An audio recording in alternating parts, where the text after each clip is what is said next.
sa akin channel. So in this videos, ipapakita ko sa inyo kung paano magluto ng biko dito sa Bicol, dito sa Tuminawog, Camarines Sur. Malapit ito sa San Jose. So ganyan sila guys magluto ng biko dito sa Bicol. Una, hinuhugasan muna yung malagkit. Yung malagkit na yan, yung bagong ani, kakagiling lang.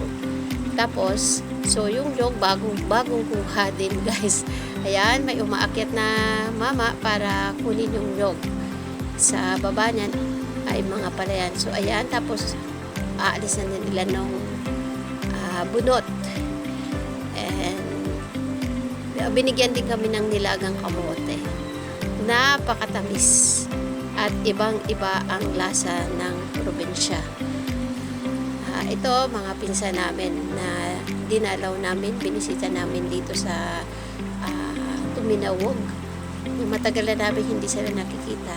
So, isang araw, dinalaw namin sila. So, yan, binigyan kami ng kamote. Yan, napakasarap at napakatamis ng kamote. So, habang naghihintay na i-prepare yung mga ayan, may buko, binigyan din kami ng buko na masarap ihalo. So ganyan yung guys, yung magluto sila, yung gata ipakukuluan, nandiyan na rin yung sugar.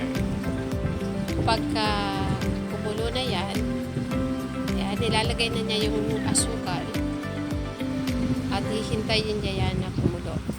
So, ayan, nakaprepare na yung hinugasan na malagkit.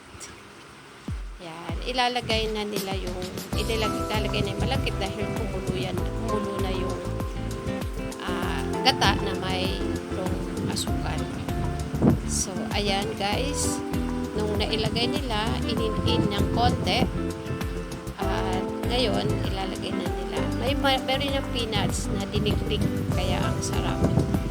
Ibang-iba yung lasa ng nalasahan namin. So, ayan. Ayan, ang sarap talaga. Tama-tama yung tamis.